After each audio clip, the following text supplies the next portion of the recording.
සමහර දෙවිවරුන්ට පහනපත් කිරීම පත්තු කිරීම නුසුදුසුයි කියලා එහෙම මම දෙවිවරුන්ගේ නම් යන්නේ මේ සමාජයේ මතයක් තියෙන ආචාර්යතුමා. මොකද්ද ඔබතුමාට මේ සම්බන්ධව කියන්න දෙන්නේ? අපේ චූලක දැන් සමහරු දෙවියෝ අපි දැකලා තිබෙනවා, අහලා තිබෙනවා මාස 6ක් දෙවියන් විදියට, මාස 6ක් යක්ෂෙක් විදියට ක්‍රියාත්මක වෙනවා. සමහරු දෙවියන් gedara පාන පත්තු කිරීම තානා. ඒක සුදුසු නෑ. ඒතව gedara කියනකොට අපිරිසුදුකමක් ඇති වෙනවා. ලෞකික ජීවිතය 100%ක් අපේ පන්සල් කෝවිල් වගේ පිරිසුදුකම රඳව ගන්නට බෑ. මෙයාගේ ප්‍රශ්න ටිකක් තිබෙනවා. සාමාන්‍යයෙන් අපිට අපේ චූලක දැන් බෞද්ධෙක් විදියට බුදු පාන ප්‍රමාණවත්.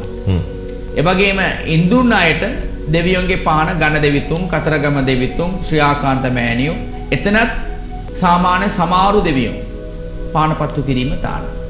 දැන් බෞද්ධයෝ කිතුන්නෝ දෙවියන්ට පානපත්තු කරා කියලා ගණ දෙවියන්ට පානපත්තු කරන්න පුළුවන්. තමන්ග ආගම දාම හනුව මුලින්මේ ඒ උතුම් ඒ වංශලට අපි පානපත්තු කරලා ඊට පස්සේ දෙවියන්ට පානපත්තු කරන්න පුළුවන්.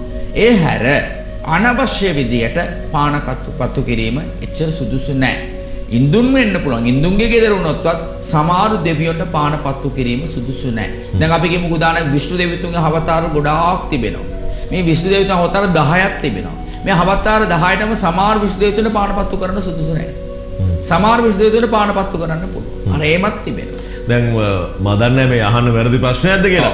කාලිමෑණියන්ට එහෙම පහනපත්තු කිරීම ඒ ආදී දේවල් කොහොමද තව විවිධ දෙවිවරු ඉන්නවා අපි කාලිමෑණියන් ගැන කතා කරනකොට කාලිමෑණි වල වර්ග අවතාර ගොඩක් තිබෙනවා. භද්‍ර කාලිමෑණිය. භද්‍ර කියන්නේ මංගල.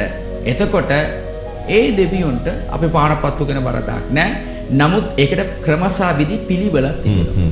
ඒ පිළිවෙල ලං කර ගන්න ඕන පානපත්තු කිරීම වරදක් නැහැ. හරි පිළිවෙලක් නැතුව පානපත්තු කරා කියලා එතන හානියක් සිදු වෙන්නේ නැහැ. අලාභානි සිදු වෙන්නේ නැහැ. ලැබීමකුත් සිදු වෙන්නේ නැහැ. සාමාන්‍ය විදියට එතන ඇති. නමුත් අපිට ඒ සමහරව කියන වරමක් කියලා කියනවා.